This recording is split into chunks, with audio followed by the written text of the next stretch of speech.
everybody. Welcome to TraderMerlin Show. It is your Friday edition, the weekend edition. A cheers. Oh, I guess I forgot to.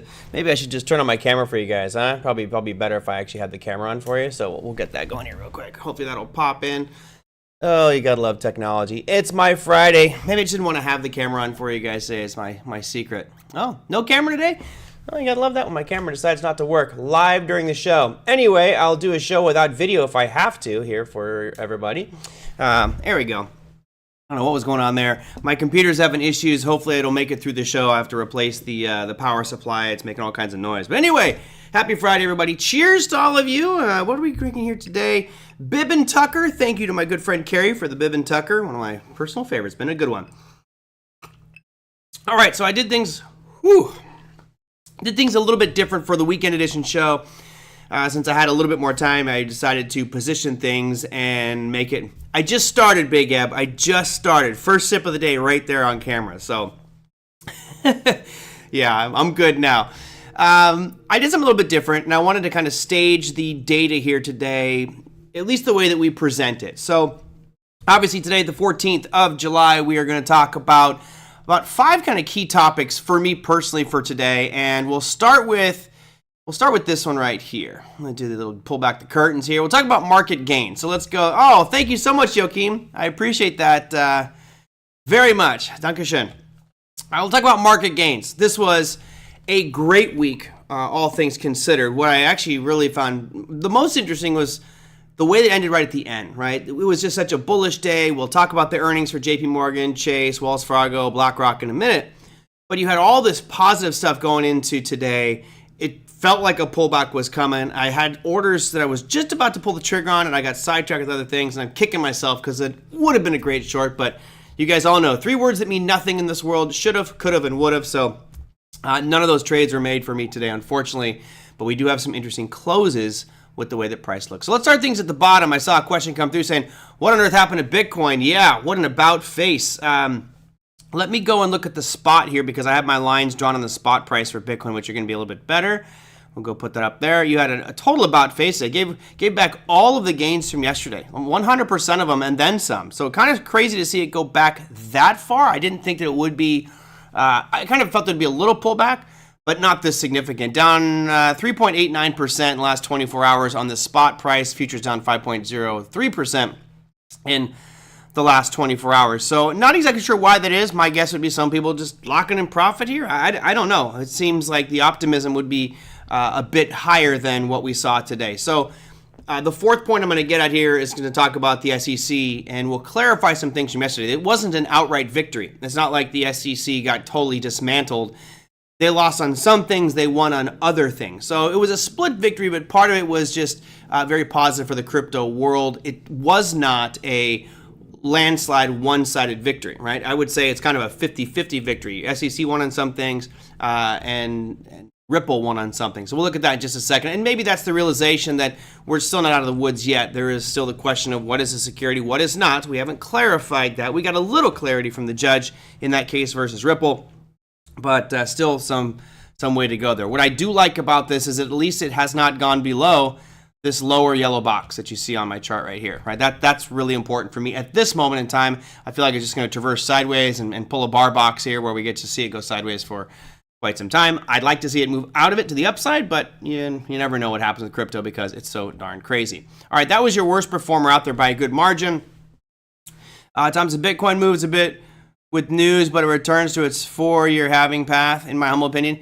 Yeah, I think so too, which is why I've been saying this. I think that what you're going to see until next year, until we get to May of 2024, choppiness. I do think it will go up, but I don't think it's going to be like the 100% gains. I think, maybe we get to 35,000, maybe 40,000 by April of next year, May of next year. Then the halving comes, and then that trajectory starts, and that's when I think we go up to 250 in the next year. So it could be a while. Could be a while before we get that big run. But I think Tom's right. I think it has a lot to do with the halving cycle, right? If you guys don't know the halving cycle, maybe one day we can do a session on that. Yeah, Margaret, I was a little surprised to see. I wasn't surprised to see it go down. I was surprised to see the magnitude with which it went down. The good news is 30,000, fingers crossed, is still holding. All right, crude oil. Crude oil down 2.09% on the day. That's your chart there. Big engulfing pattern. Came up right to that overhead supply. Actually broke through it. So some might call this a bull trap, where it broke through that overhead supply that we saw going back here to April 28th and 29th, or April 28th and May 1st. Right? You had this nice little harami. Use that as your overhead supply. The top end of that supply zone was 76.92. Yesterday we broke above it. Today we gapped up above it and then sold off all day long. So bull trap on that one. Question is it going to have a prolonged pullback, or is this just a short little guy that ends up continuing on this bigger uptrend? I for one think that this will be a shorter pullback, maybe getting down to $74 mark and then rallying back up again on crude oil. But we'll have to wait and see. All right, now we get to some of our indexes. Sixth place goes to the Russell 2000, which ripped out of that box a couple days ago. Now that a retest of it today, fortunately bounced a little bit. It was only down 1.03%. You can see came off its lows quite a bit near the end there. Some of the other indexes didn't fare as well, particularly the S&P, but all in all, it's been a great week. If you look at the last 5 trading days, I'll go to the closing price there. We'll go all the way back to, let's see, that's Friday, did it? Yeah, if we go with that, you're 3.37% for the week. Great move up for the Russell, all in all. And we'll talk about some of the other factors why there was some good news out there for these broad markets. So that was Russell 2000, sixth place. Gold giving back a little bit of the gain. Silver actually still going up. I'm really just kind of surprised at silver. I did not think we'd go this hard up. I was waiting for probably the next month or two after we got out of some of the sideways chop of it, but boy, it's just gone nuts. Right here, you have that 1970 mark on gold. We mapped that one out a couple days ago. Yesterday, we got fairly close, right? Yesterday, our high was 1968, so we were $2 away from it. Today, pretty much the same thing and started to sell off. So I would keep an eye, for those of you who are trading the gold market next week, I would keep an eye on that low price for today. Right, which is about 1954. If we close below that, if we open up above it and then close below it at any point next week, then I think you'll start to see this thing drift back down. Because look at the overall trend of gold. It's been making lower lows, lower highs. So while it looks nice and has had a great rally for the past 2 weeks, it has not really made a significant higher high, and it's coming right into overhead supply. So as excited as I am because my gold value is going up, I still think that there's a probability we're going to go heading back down here. S&P, fourth place. There's your S&P 500. Shooting star on the futures chart. Hallelujah. We love shooting stars, especially after a nice big week. If you want to know the actual rate of return for the week, I will go from last Friday's close to our close today. We're looking at 2.3% move up for the S&P in a week. Not bad. I'm sure most of you take about 0.5% per day rate of return. So not too shabby there for the S&P 500. Again, the big question is what happens here. And we'll talk about some of the other factors. Right now, I'm just going to do the technical side of things. We'll look at the fundamentals here in just a minute. Happy Friday, AE, as I take a quick little break here to quench my thirst with a little whiskey. All right. With S&P, I'm really particularly looking forward to this one for Monday. I actually saw that hammer or shooting star form earlier, and I was like, do I buy some deep out of the money puts, expecting there to be a little bit of a pullback at the beginning of next week? And I opted against it. I'm just erring on the side of caution here. I could have been a bit more aggressive, but I just didn't. I've been a lot less aggressive lately because of some of these moves in the market. Been doing all right, but I just have cut back on my aggressiveness, which not a bad thing. So what are we gonna do for Monday? For those of you who are futures traders. Again, my rules are very simple. And again, this is not the way that you have to trade it. This is just the way that I am looking at it for Monday. If I get something that opens up above 45.31 and then starts to move down below that line, I'll be looking to do intraday shorts. If the momentum continues on an intraday basis and I see it keep sliding, then I'll probably hold those and turn them into a swing trade. But I'm predominantly going to be looking for shorter term day trades on Monday with that ES. Great little shooting star after a nice rally. NASDAQ. Similar picture, actually looks even better. If we're looking at the rate of return for that, let's go last 5 trading days. We went up a total of 3.34%. So over 0.5% gain per day for the NASDAQ, and great shooting star again. I'm going to look at the exact same way I would look at that S&P, which is basically you're looking to go below the low of that shooting star on Monday. Could be some good opportunities there. Pepe says, pullback will be very small in my opinion. Market is too strong now in earnings season. I agree. which is why I told you I'm starting as a day trade. I'm not going to be looking for the long-term swing. I don't think that this is the reversal. Oh, the markets are going to crash from here. I think it'll be a small pullback, but I think the probability is going to be higher. Of course, what sucks about this for Pepe and others that follow that type of style, what sucks about it is it's Friday. So while that emotion, that negativity was there near the second half of the session, we go into the weekend, everything could change by Monday. So, if I saw this pattern, and let's say it was a Tuesday or a Wednesday or a Thursday, I love it. Love it. That's what I'm waiting for. I want stuff like this. I love shooting stars. I love hammers. They're two of my favorite patterns in the market, especially when I have high volume. Now, you look at today's activity, there's nothing noteworthy about the volume. And unfortunately, when you look at things like the QQQ, volume was a little bit higher. But that's just coming off that 4th of July week. We're getting back to normal levels. If I put a line right here, I think you could argue that's fairly normal volume. But even on the ETF, you had that nice shooting star, which you could trade the same way. So love it, but I agree. I don't think you're going to see a big pullback. I am planning on this. I plan on a small pullback.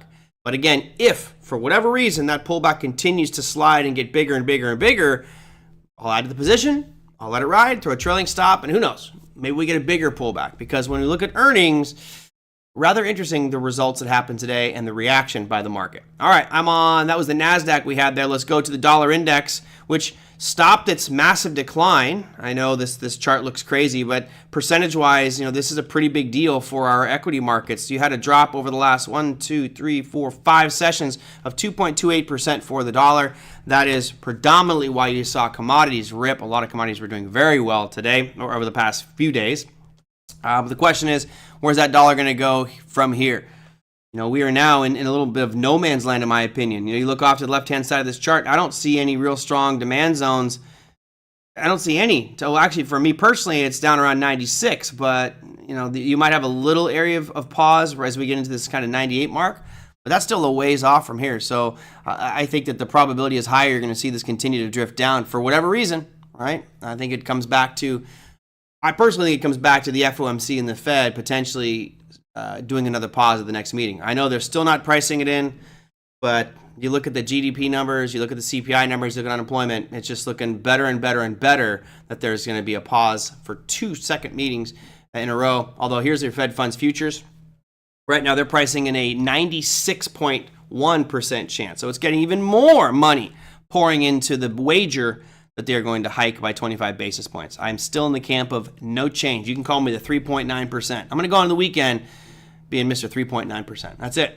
All right, so we were at the dollar index. That was number 2. Number 1 for the day was a nice bounce in that 10-year, but all in all for the week, it was a pretty significant change for the 10-year bond. You go 1, 2, 3, 4, 5. All in all for the week, the 10-year, the yield on that fell 6.21%, which certainly makes a lot of home buyers happy for your 30-year fixed rate mortgage. All right, so that was our first part, which was looking at market gains and what that entailed. Now, our second part of the trading week wrap-up deals with earnings. Now, earnings were interesting this week. Of course, today was the kickoff, right? It's like, oh, yeah, you hear the fans cheering for the football game, right? It's like first kick, and then it dies down a little bit. Today, you had JP Morgan, BlackRock, Chase, and Wells Fargo all report earnings. Now, I didn't listen to any of the conference calls, didn't have time for that. I just looked at the numbers. Every one of them beat. They all beat, and they all gapped up. It was a gorgeous day if you're trading the gap up, a gap fill or gap fade trade. But let me show you the earnings today just so you guys can all see that one. Here is your earnings calendar. Notice JP Morgan, they were expecting 362. It came out at 437. They have been crushing earnings the previous 4 quarters. I wrote an article for Bar Chart last night, about midnight, and released that one, which dealt with the earnings for JP Morgan, Chase, BlackRock, and Wells Fargo. And out of that list, I said, you got to go with the winners, right? But we'll look at the charts here in a second if you guys would like to do that and kind of Citibank stuck it up. Yeah, Citi. Okay, so JP Morgan, they were expecting 362, came out at 439. They beat by 20% on earnings and were only up 0.6% on the day. Okay, Citigroup, Stinkeroonie. They still beat earnings by 6 cents or 4.58%. So they beat earnings, which is great, but they were down 4% on the day.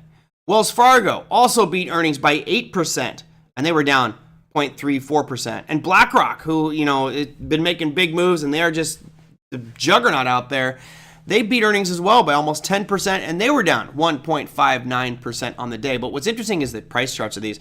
So in the article I wrote for Bar Chart, which I don't know if you guys have checked that one out, I think you can actually subscribe to my Bar Chart author page, I think. JP Morgan, I said, go with the winners. You buy JP Morgan because they're the dominant one, their relationships with government and regulators and all their savvy business deals. You just got to go with the big one. Was the numbers real? They did get a huge gift with that bank debacle. Yeah, Lisa. No, it was.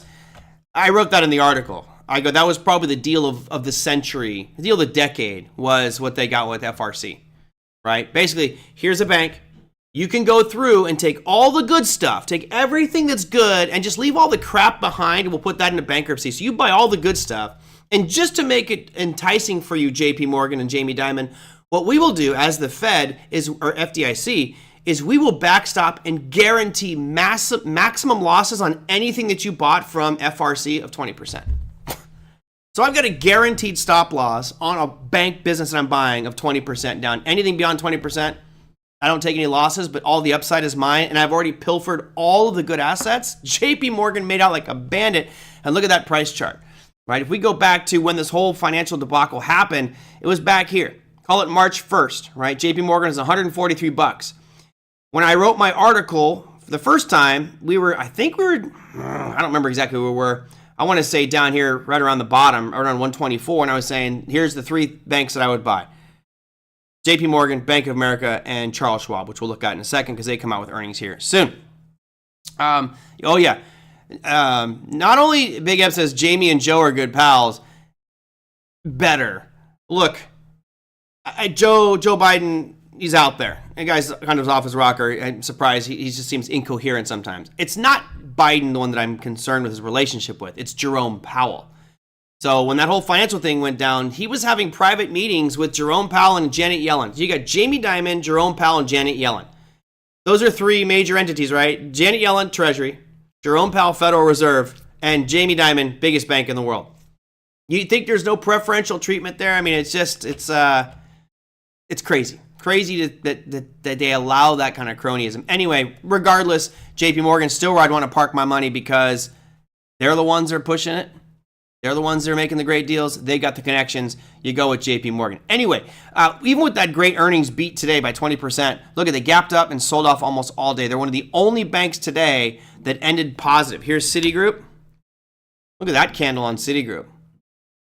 This is why I hate earnings plays. You feel so, imagine you bought this on the open, right? Imagine you read it and you're like, hey, Citigroup beat earnings. I can show you right here again. Citigroup beat earnings by 5%, 4.5%. Great. Oh, it gapped up. This is awesome. I'm going to make a killing today on my Citigroup shares. Wah, wah. Went from 48.50 all the way down to below 46. I mean, that's a huge slide. That's the biggest candle on the page, and that's coming after an earnings announcement that was very favorable. Crazy to see that type of stuff. And they weren't the only ones. Here's Wells Fargo, WFC. Same thing. I mean, Wells Fargo chart, at least going back to May, looks really good, right? You can see these double bottoms back in March and April and just been making higher highs, higher lows. So it looks like it's on an uptrend. You had the earnings today, gapped up big, and then gave it all back, ended negative on the day. So this is concerning to me. Let's go to the last one, BlackRock, BLK. You have a massive engulfing pattern, which for anybody who practices candlesticks, you know that this is not a very positive sign for an equity. Now, here's the problem I see. Finance stocks, in my opinion, were under the most pressure out of any market sector. And we can debate that if you guys think another industry sector has had more negative stuff around it. Let me know, because I'd like to discuss that. And it's not in a combative way. I'm open to discuss it. But I think over the last 3 months, call it 6 months, the financial world has been under this massive cloud of uncertainty, of chaos, of pressure, and regulatory craziness. I think you would agree. If you do, type in the chat. If not, let me know which other sector you think might be worse. To have earnings so good and everything looking rosy for them, and all of a sudden the market rewards them with a gap up because that's what typically retail investors do. They'll buy the good news. It looks like the institutional money is the ones that slam these things down on that good news. That's concerning, because if you have good news for the banks, but the institutions, the big money is saying, not today, and pushing it back down, I don't know what that means for the rest of earnings season. It does not paint a pretty picture. If you've got 4 of the biggest banks out there or financial firms all do well and get crushed, I don't know. I don't think that paints a good picture for Goldman Sachs next week. You've got Morgan Stanley. You've got Charles Schwab. You get a lot of these other banks coming out with earnings next week. So I'm going to err on the side of caution. I think next week's a pullback week, personally, just based off what happened today with the first day of earnings. But that's just my simple neophyte opinion about it. Again, I'm 100% correct until the market proves me wrong. And market has a great tendency of proving me wrong. So take that for what it is. Let's see. What did Tom? Is that Tom that said that one? Tom says, the FDIC is like the personal shopper for the biggest banks. I still miss WAMU. Yeah. The bank was gift wrapped to Chase. Yep. And then Chase was gift wrapped to JP Morgan. So it's this roll up of business. I actually was a WAMU client. I actually liked Washington Mutual. I like it way better than Chase, the customer service. And I just like Washington Mutual. But it is what it is. Evolution, right? Markets change over time, and it's our job to adapt with those. Okay, so that was the earnings side of things. We'll talk about the earnings calendar for next week. Again, you've got Tesla and Netflix on Wednesday, which will be the big ones. And yes, I'm still holding. I didn't look at Tesla today. Let me go TSLA. Oh, okay.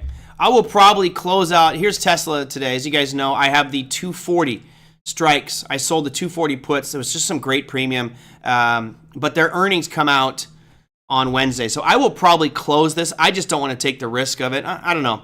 Maybe I'll let you guys decide for me on Tuesday's show, right? I'll let you guys decide on Tuesday's show. Should I keep my Tesla puts or should I close them out before earnings? But let's not make that decision yet. Let's look and see what price does on Monday and Tuesday. Anyway, let me go through some questions here. Big F's at State Street Bank. Shows that the small bank pain is still there. Yes, and you're going to start to see a lot of regional banks reporting next week. One of the bigger ones that's got a lot of question marks around it will be next Friday. That's Huntington Bank Shares is reporting next week. So, I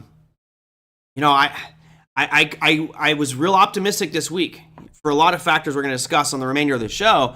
But today's earnings has me questioning it a little bit. The reaction to the earnings has me going, you know what? I don't know how comfortable I feel with that. So let's go through our topics here. We did the markets. Let's look at the earnings.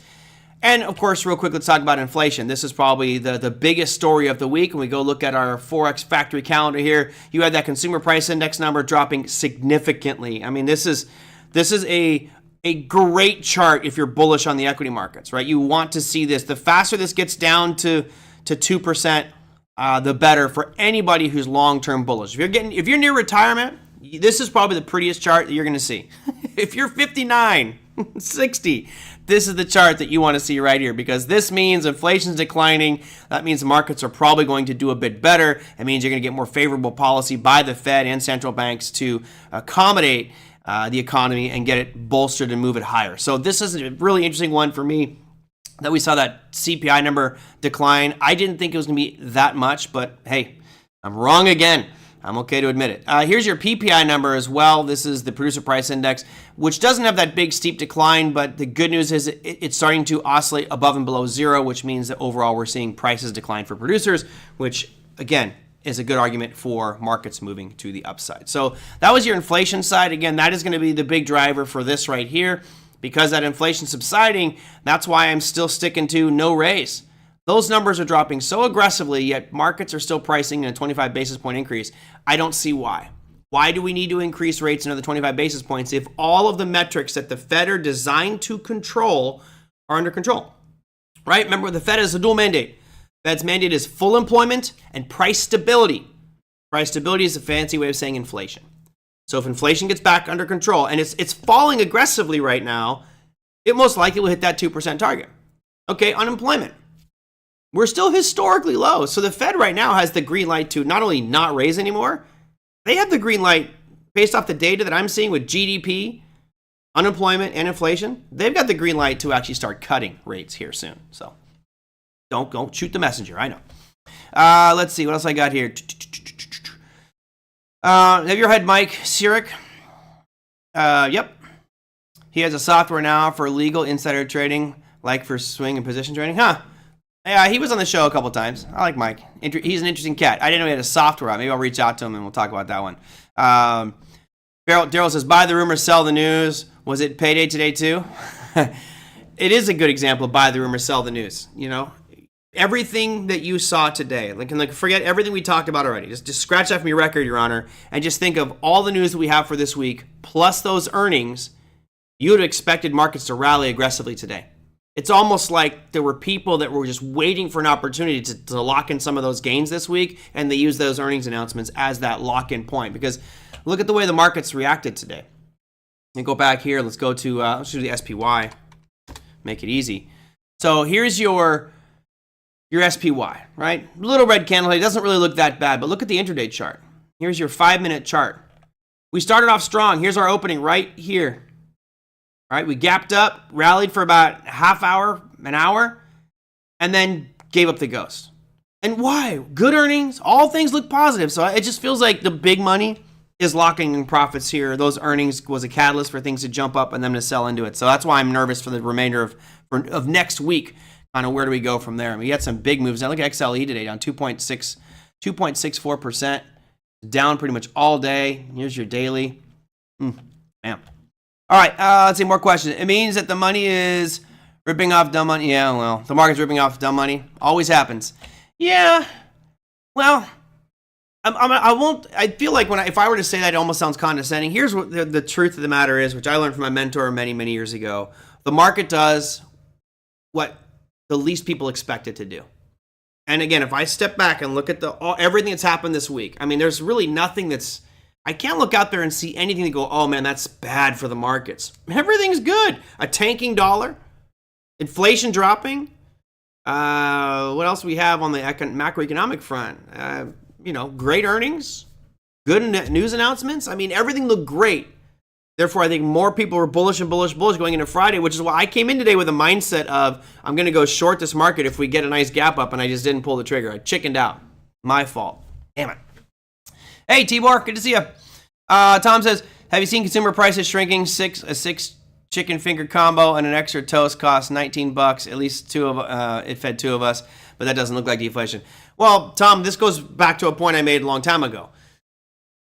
I'm a regular at the Habit. Larry and I, unfortunately today we didn't, but Larry Jacobs and I usually go to lunch every Friday. Just wait for us to catch up, shoot the. I don't want to say that. I can't curse. I got to curse less. Gab a little bit about life, work, markets, trading, etc. And that number one combo meal used to be like $8.40 something cents, and now it's $12.50.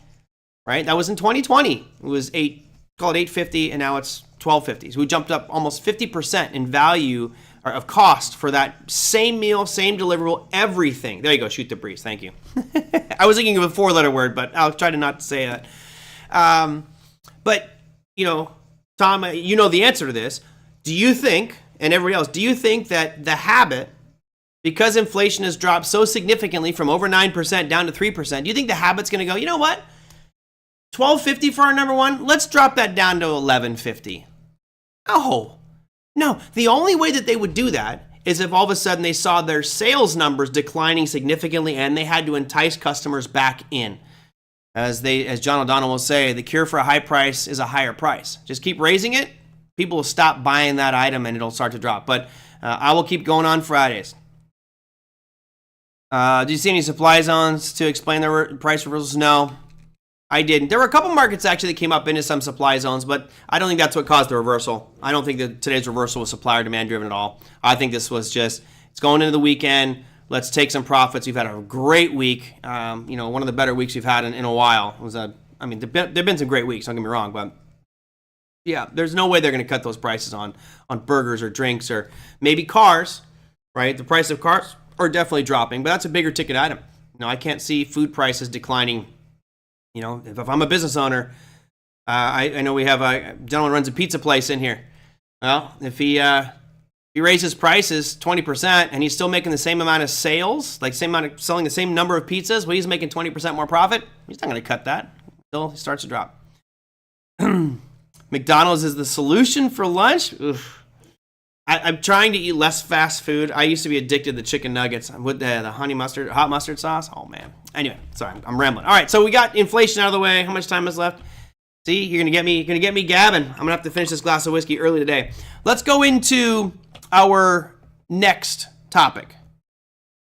Oh yeah, There he is, the man, the myth, the legend, crawling around with mud on his face, looking all dejected. That's Gary Gensler and the Security and Exchange Commission. All right, where do we go from here? So I paint that picture with the mud on his face, but honestly, the court case yesterday was not, again, a landslide victory for Ripple. It was good for the crypto world because what it did is it created a minor distinction of a security. And it basically says this: if I create my cryptocurrency, and you guys know I've got one, I'm not going to sell it because there's no value to it, and I don't want to be a con artist. But let's say my TraderMerlin token, I have the TMT is the name of it, TraderMerlin token. If I take that and I now sell that to you directly, that is a security because I'm selling it to you and you are taking money from me for it, expecting that money going to the company. So that's the contract that the SEC is talking about. That would be deemed a security. But because I'm buying it aftermarket, it's like going and buying a used couch on Craigslist. And let's say it's an IKEA couch. That's not an IKEA product anymore. IKEA already sold it. That's done. So now I can buy and sell that IKEA couch, no problem, because IKEA doesn't get any of that money anymore. Whereas with the securities like Ripple, I say securities because technically I think they still gray that securities line. Ripple, if they were to sell directly to you, that's now a security because Ripple is taking that money in the assumption that your money is going to make Ripple better and you'll make money off of that contract. That's the security issue. And the SEC won that because Ripple had been selling to institutional investors, and therefore that is an illegal sale of a security. So there is some parts of that that were good and some parts that were bad. I think that's actually this question here that came in from B. Hines. He says, in the ruling, it stated that if XRP sells to institutional investors, it would be a security. What are some pros and cons does that specific section of ruling bring? Great news for crypto. Yeah, it's still good news for crypto. The question that I have to ask, because I don't know the answer to this one, is at what point do I buy a token or a coin and it's no longer, the money for that transaction is no longer going to the company that issued that coin? So if I buy right now, go to Coinbase and I buy any crypto, I buy anything they have listed, none of that money goes to the project. Meaning if I buy Ethereum on Coinbase, the money's not going to Ethereum. Those are now in the open markets right now. You know, it's kind of like saying, if I buy shares of Apple from an exchange, is Apple receiving my money? No, Apple doesn't receive that money. It's the other person that already owned that Apple share that sold it to me that receives that money. So that, you know, is now those shares that are traded on exchange like that, are those not securities either? So while it did create some good news for crypto because it was just a little bit of pressure relief from one regulatory agency, it still has a lot of underlying questions that need to be answered on the bigger picture, like how do companies do ICOs, which is an initial coin offering, right? How do I bring a coin to market? How do I create my own product and service and sell that to customers and be within the legal constraints of whatever regulatory agency it is that's coming after me? So that's the big challenge I see with this ruling that happened yesterday. But yeah, I did love the picture. It was kind of fun going through ChatGPT trying to get pictures of Gary Gensler covered in mud. I said, show him with mud in his face. I didn't think that he'd literally be, you know, on his hands and knees doing a military crawl through the mud, but there we are in my picture of Gary Gensler. All right, let me real quickly read through some of these questions here. Would raising rates cause a trickle-down effect, making money harder to borrow and lead to lowering prices like at the Habit? So if they keep raising rates, that's designed to fight inflation. Raising rates, the goal of that is to make money harder to get. It's supposed to remove money supply, right? So you're taking money out of the hands of businesses, so there's less expansion, there's less growth, and everything kind of cools down. It's like kind of cool a nuclear reactor. One of the ways to do that here is by raising rates. So I don't know if the raising of rates would necessarily lead to the price of those foods that we talked about, whether it's McDonald's or the Habit or In-N-Out or whatever.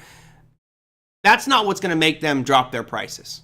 At this point, any food vendor, and if you disagree, please let me know. I'd like to know. Anybody who's selling food out there is going to keep their prices right where they're at, and only one reason will make them change: if they're not selling.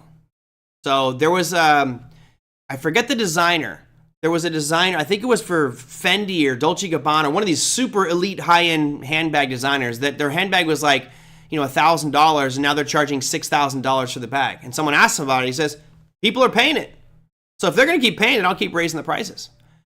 Now, hopefully food doesn't do that to the same extent to that handbag example, but that's just business, right? If I could sell 100 items at $50 and I jump my price to $75 and I still sell 100 items, well, I'm going to keep pushing that price. Maybe I get to 100. Where's that sweet spot where I start to push away my customer? And if I can retain all the customers I had and still get a higher price, more profit for me, which is why earnings season should be good. I think actually, if you're looking for a bright spot in the markets with regards to earnings, look at food. Let's look at MCD. Right, McDonald's was on a monster tear. Here's your monster. Here's your McDonald's chart. Right, you go back to those lows of 2020. McDonald's was down at 127. Now we're over 100% gain. Their profit margins may continue to move to the upside. And exactly, Robert, inflation has dropped. We looked at that chart earlier, right? Here is your chart of consumer price index. This is the average cost of goods and services has been declining. Now, actually, let me correct that. It has not been declining. It's still rising at 3.1%, but it's no longer rising at 9% like it was back in July of 2020. So prices are still going up. They're just not going up anywhere near the same as before. And again, the Fed wants prices to be right here where my cursor is at 2%. Right? That's where they want the CPI number to be at. To them, that is a normal, safe, sustainable growth rate. We could argue that till we're blue in the face, whether that's true or not, but that's their target. And we're almost there. So the good news is we're not seeing such a massive increase in prices, but it's still slightly higher year over year versus what they want. For me, the good news is we are aggressively falling. And again, let me bring up another chart here. Give me just a second. Where do I find this one at? I wish I could do an overlay for you to show these two charts, but it's going to take me just a second to bring up. I'm going to try to do multiple things here, so I apologize. I'm trying to do all this live. This is where I need you, TJ. I should just yell. Maybe TJ will actually hear me. TJ! Let's see. When do we have our next FOMC meeting? Is on the 26th. So we'll go to 26. I will bring up the FOMC rate here. Okay. So remember, these aren't monthly. What I'm showing you here is the Fed funds rate. So they, the first raise was in March of 2020. Then you had May. So it's about, 6 to 8 weeks is you're going to get these raises. But look how aggressive that is. And really, it started March of 2022. You guys can see that where my cursor is at right here. I'll zoom in just because that's the only really important part. We'll stretch it out. Right here, March of 2022 is where we started to raise. Okay? Now, let's look at where we started to fall here. February, March. Notice that we were still going up for March, 1, 2, 3, 4 months. We still kept going up with consumer price index, but the Fed became very aggressive. And you look here, we peaked out in July. By July, the Fed had already raised from call it 0.25, from 0.25% all the way up to 2.5%.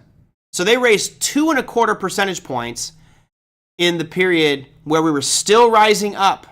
And again, those take time to come to the market. So I would argue that the stuff you're seeing right here is still from those rate increases in 2022. So, there was a question that came up the other day, and it was an interesting one. I don't know the answer. And the question was, could you see the CPI number go negative? And the answer is yes, you theoretically could see it go negative, meaning we're seeing deflationary pressure because it's just falling so aggressively. And that would be a result of the Fed raising rates so much, right? That's why I am absolutely in the camp of they need to pause again, because would you guys agree, just simple yes or no, type it in the chat, that from this peak of July, that this is a very clear example of a downtrend? Lower lows, lower highs. Would you all agree? Anybody disagree that from those peaks that we saw in July, that this is a clear downtrend? And do you see it slowing down at all and potentially turning? In my mind, what I see right here, let me zoom out so I get all of it. There we go. What I see right here is an aggressive sell-off in CPI. And what's important is it actually looks like it's picking up speed. This is the single biggest drop. And it was the biggest drop because, we removed one giant bar of CPI data. So AVP says, yeah, downtrend, right?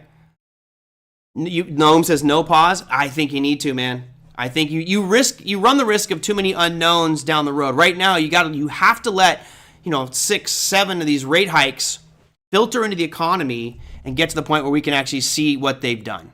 I want more bank failures.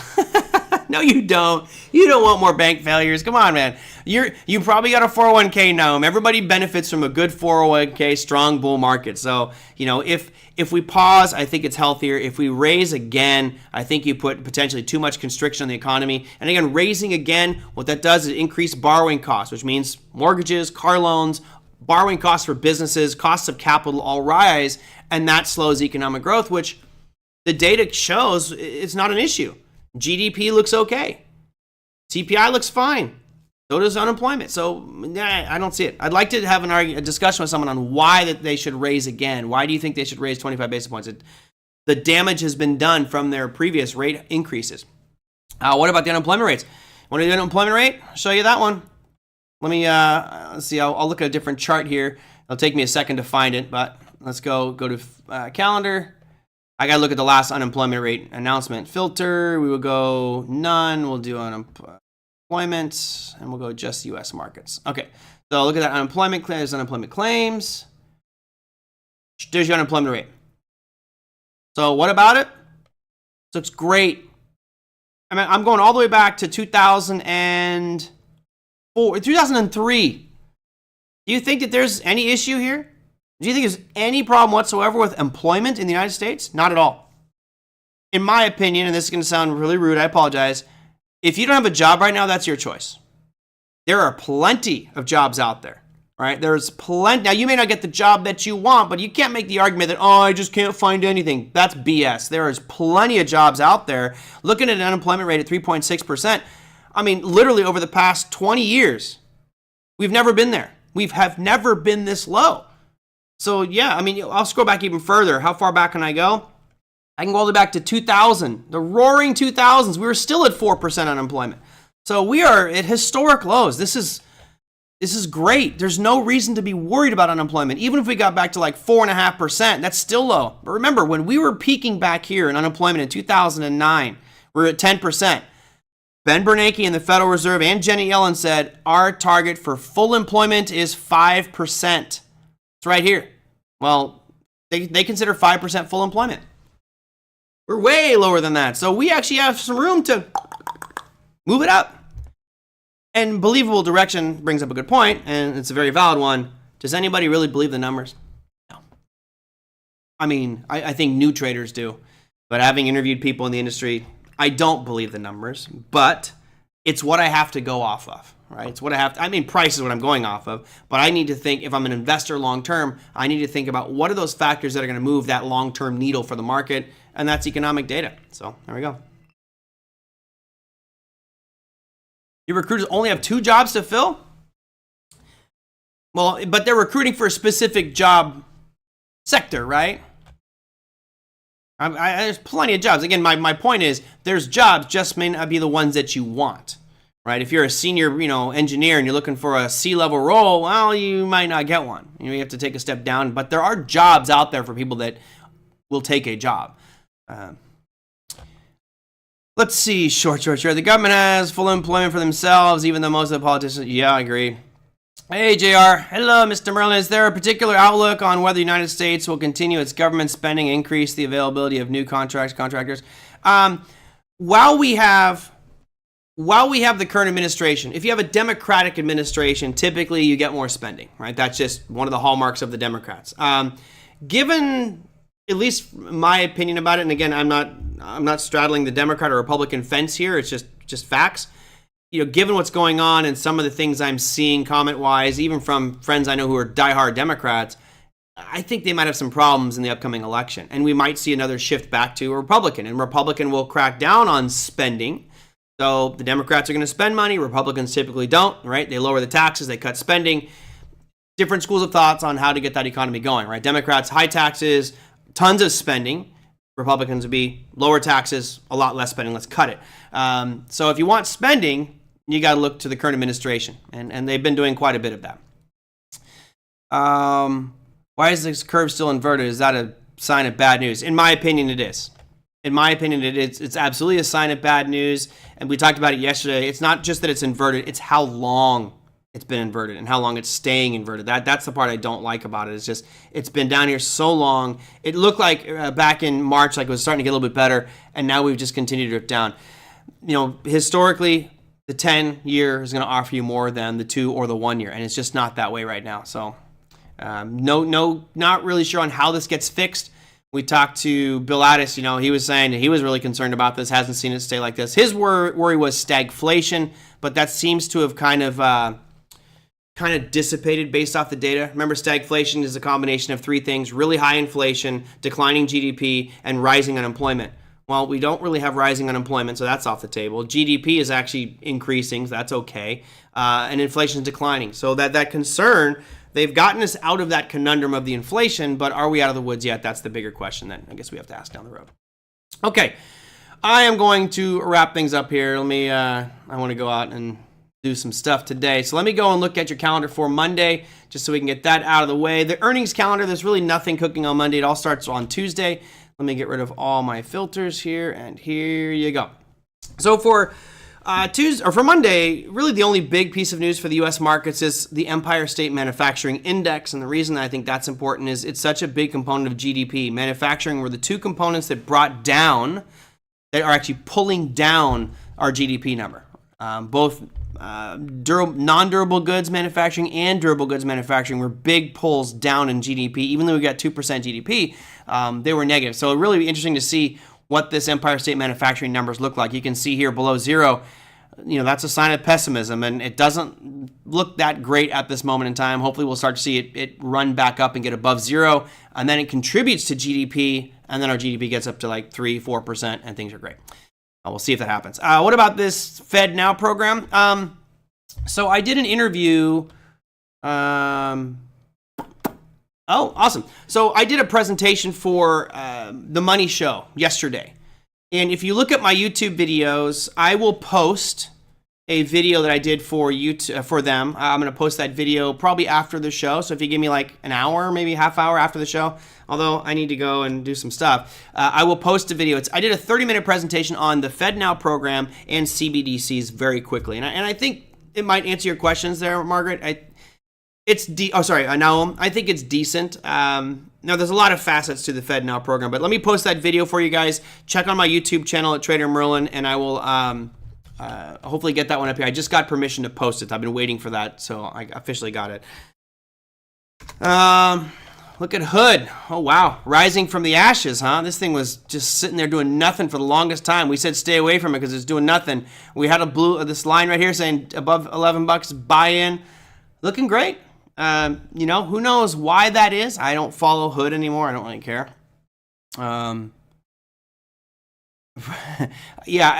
Looking great. You own some, right, Margaret? I think you bought some. We talked about them being a potential buyout opportunity for somebody else, and maybe that's what's starting to go on. I haven't looked at their news or whatever's coming out, but man, that's a hell of a run. You got a 50% gain in 2 months. Not too shabby.